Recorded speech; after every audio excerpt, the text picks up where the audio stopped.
Mi nombre es Felipe. Trabajé como auxiliar de limpieza en un edificio comercial en el centro de São Paulo. Mi turno era el nocturno. Mientras la ciudad dormía o fingía dormir, yo trapeaba, quitaba el polvo, vaciaba papeleras e intentaba no pensar demasiado en lo extraño que era estar solo en lugares hechos para estar llenos de gente. Y eso era todo.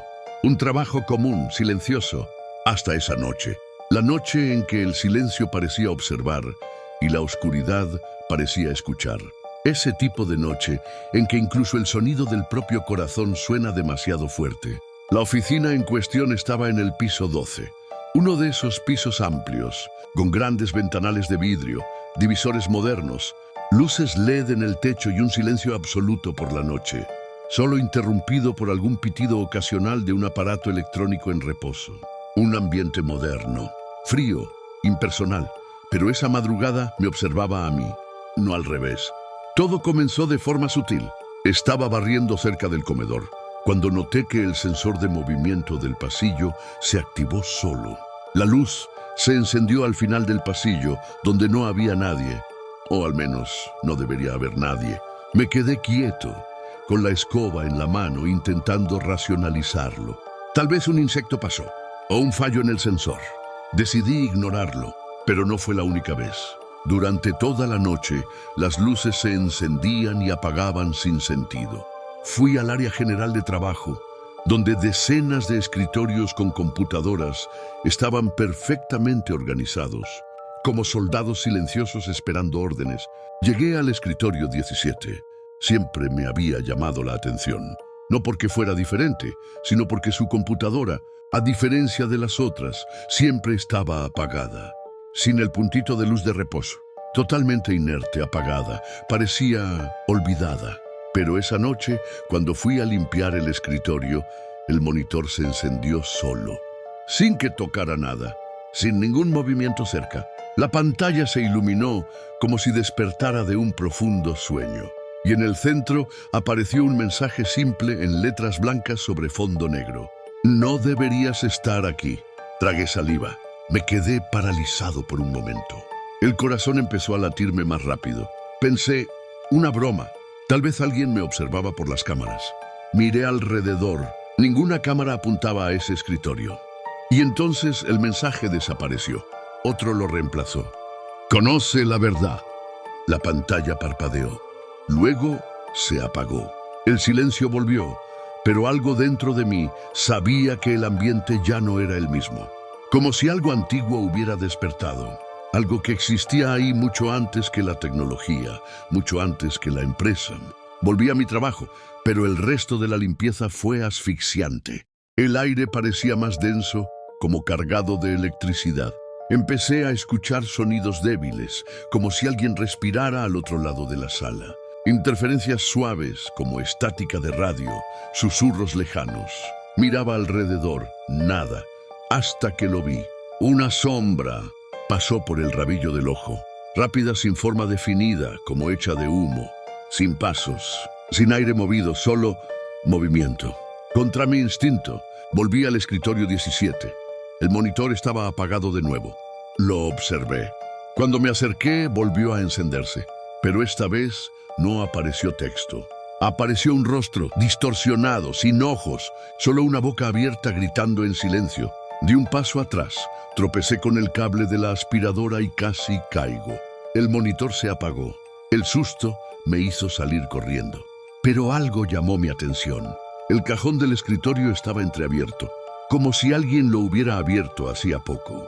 Respiré hondo y lo abrí. Dentro, entre papeles viejos y sobres, encontré un gafete descolorido. El nombre, Felipe T. Silva.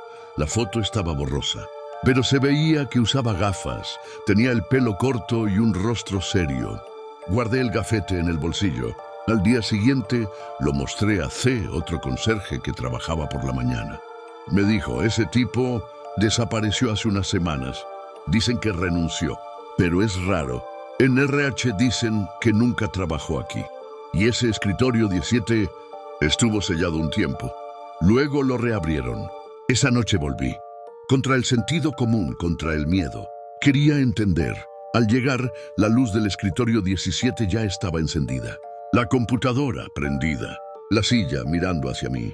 En la pantalla, una carpeta llamada Restringido. Dentro, decenas de archivos, imágenes corruptas, vídeos borrosos, grabaciones casi inaudibles. Pero uno funcionaba. Era Felipe. Se le veía cansado hablando a la cámara. Si estás viendo esto, es porque lo sentiste. No quieren ser descubiertos. El escritorio 17 es el punto de entrada. Todo comenzó cuando accedí al servidor central. Ellos estaban allí. El archivo que abrió el acceso también abrió otra cosa. Un portil, un canal, la imagen se distorsiona. El sonido falla. Luego vuelve. Ahora me hablan. En la oscuridad, en los reflejos de las pantallas, en los espejos. Si estás aquí después de las 2, corre. Miré el reloj. You're 1:57. Las luces del piso parpadearon. Un sonido metálico resonó en el fondo, como si algo fuera arrastrado. Corrí hacia la sala de archivos antiguos, donde Felipe decía que todo había comenzado. La puerta estaba entreabierta. Dentro, un expediente con el nombre Proyecto Sombra. Los documentos estaban rotos, sucios, pero logré leer fragmentos. Apariciones visuales no explicadas tras acceso al protocolo interno. Interferencias coinciden con la desaparición del empleado F. Silva. Proyecto cerrado por riesgo no cuantificable. Un escalofrío me recorrió. Me di vuelta. La puerta se cerró de golpe. La luz se apagó. El celular murió. La linterna también. Y empecé a escuchar. Pasos, lentos, arrastrados, como si algo se moviera sabiendo que yo estaba ahí. Los pasos se detuvieron frente a la puerta. Una respiración pesada. La manija giró lentamente. Dejé de respirar. La puerta no se abrió, pero una sombra pasó por debajo, como si la oscuridad tuviera voluntad propia. Empujé con el hombro y logré salir. El lugar estaba lleno de una niebla tenue, como vapor de algo podrido. La pantalla del escritorio 17 mostraba un nuevo mensaje. Él está despierto. Huí por las escaleras, tropezando. Al llegar a la portería, el guardia me miró raro. ¿Todo bien, chico? Estás pálido. Le conté. Me dijo, las cámaras del piso 12 se congelaron otra vez hoy. Solo ese piso. Raro, ¿no? Desde entonces evito el piso 12, pero a veces, cuando paso en el ascensor y miro el número en el panel, parpadea solo y siento que algo aún me observa. Porque algunas puertas, una vez abiertas, nunca vuelven a cerrarse. Y ahora sé demasiado. Nunca creí en historias sobrenaturales ni en hospitales embrujados hasta el día que me tocó trabajar en el Santa Clara, en trabajo como guardia de seguridad nocturno en una empresa externa y para ganar un extra. Acepté cubrir el turno de madrugada en ese hospital abandonado del que todos hablan como maldito. Sabía que el lugar estaba medio caído, lleno de polvo y con un olor raro, pero no estaba preparado para lo que viví. Cuando entré, todo parecía normal, solo ese silencio pesado que te pone los pelos de punta. Fui directo al archivo, donde debía revisar unas cámaras y hacer la ronda. El problema empezó cuando encontré una puerta que no estaba en el mapa y decidí echar un vistazo. La puerta estaba medio caída, con la pintura descascarada. Parecía que nadie entraba ahí hacía años. Entré y encontré una sala oscura, llena de carpetas y papeles rotos tirados en el suelo. De repente, el celular se apagó y la linterna también. Me quedé totalmente a oscuras. Entonces, empecé a escuchar pasos lentos, arrastrados, viniendo de algún lugar atrás mío. El corazón casi me salía por la boca. Intenté salir, pero parecía que el aire se había vuelto pesado y una sombra pasó por debajo de la puerta sin que ésta se abriera. Tuve que empujar con todas mis fuerzas hasta lograr salir corriendo, con la sensación de que algo me estaba mirando todo el tiempo. Después de salir corriendo de esa sala, el pasillo parecía haber cambiado. El aire estaba más húmedo y una niebla fina parecía flotar por el suelo, como si en lugar respirara algo podrido. Mis pasos resonaban y por un segundo pensé haber escuchado a alguien susurrar mi nombre, pero no había nadie. Intenté prender el celular otra vez, pero la pantalla solo parpadeaba y se trababa. Cuando llegué a uno de los monitores, apareció un mensaje que me puso los pelos de punta. Él está despierto. No sé si era un error o alguien estaba manipulando eso, pero me dio un miedo tremendo. Quise salir rápido, pero las escaleras estaban al otro lado del hospital y yo ya estaba perdido. Subí las escaleras lo más rápido que pude, tropezando varias veces. Con la respiración agitada, al llegar a la portería, el guardia me miró raro y me preguntó si estaba bien. Le conté lo que había pasado, pero solo dijo que las cámaras del piso 12 se habían congelado varias veces esa noche y que nadie sabía por qué. Desde entonces, evito ese piso. Cuando entro al ascensor, el número 12 a veces parpadea solo, como si me estuviera llamando. No sé cómo explicar lo que pasó, solo sé que hay algo en ese hospital que no debería estar ahí, algo que desperté sin querer y que creo que nunca me dejará en paz. Las noches siguientes no podía dejar de pensar en ese lugar. El hospital se me pegaba a la cabeza y empecé a tener pesadillas con esa sombra sin rostro. Decidí volver, solo para tratar de entender lo que vi y demostrarme que todo era cosa de mi cabeza. Volví preparado.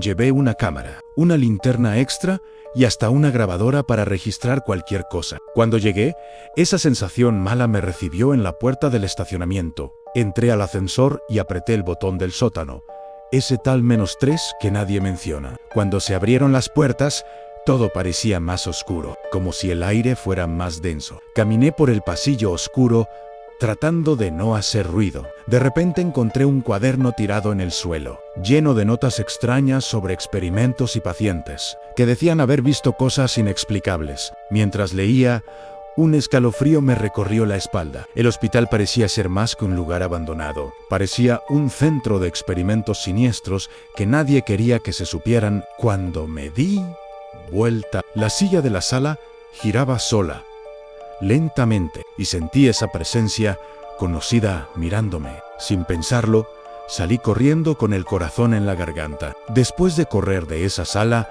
llegué al lobby, donde debería estar la recepción. Pero el lugar estaba vacío, como si el hospital hubiera desaparecido en ese instante. Me quedé parado tratando de recuperar el aliento y entender lo que había pasado, cuando escuché un ruido detrás mío. Me di vuelta rápido, pero no había nada. Solo el eco de mis pasos. Entonces, noté que el celular estaba prendido de nuevo, pero la pantalla mostraba un mensaje: no hay salida. Nunca sentí tanto pánico en mi vida. Corrí al ascensor y apreté el botón para salir, pero no respondía. Entonces, las luces comenzaron a parpadear, y esa sensación de ser observado volvió con fuerza. Me quedé ahí parado, esperando algo que no sabía qué era. De repente, el panel del ascensor mostró un número que nunca había visto. El piso -3 en la puerta se abrió sola, y una niebla fría llenó el espacio. Quise correr, pero mis pies no respondían. En el fondo de esa niebla apareció esa figura sin rostro otra vez, más cerca que nunca. Se quedó allí parada, mirándome sin expresión, como si me estuviera esperando. No sé cuánto tiempo la miré, pero cuando finalmente di un paso atrás, la puerta del ascensor se cerró sola. Después de eso, no recuerdo nada más. Desperté en el estacionamiento con el sol comenzando a salir. Me dolía la cabeza y el celular estaba apagado. No tenía idea de cómo había salido de ese lugar o cuánto tiempo había pasado. Intenté llamar a alguien para contar lo que viví, pero las palabras no salían. Desde ese día no volví al Santa Clara. Intento convencerme de que fue solo una pesadilla, pero cuando cierro los ojos, aún veo esa niebla y siento la mirada de esa sombra persiguiéndome. Hasta hoy, no entiendo qué pasó en ese hospital. ¿Qué era esa figura? ¿Por qué el ascensor me llevó a un piso que no existe? ¿Y por qué, incluso estando lejos, siento que algo todavía me está observando? Nunca conté esta historia a nadie, pero necesitaba compartirla. Tal vez alguien aquí entienda lo que viví, porque yo no puedo explicarlo y no sé si quiero entenderlo. Solo sé que hay cosas que no deberían ser perturbadas, y el Santa Clara es una de ellas.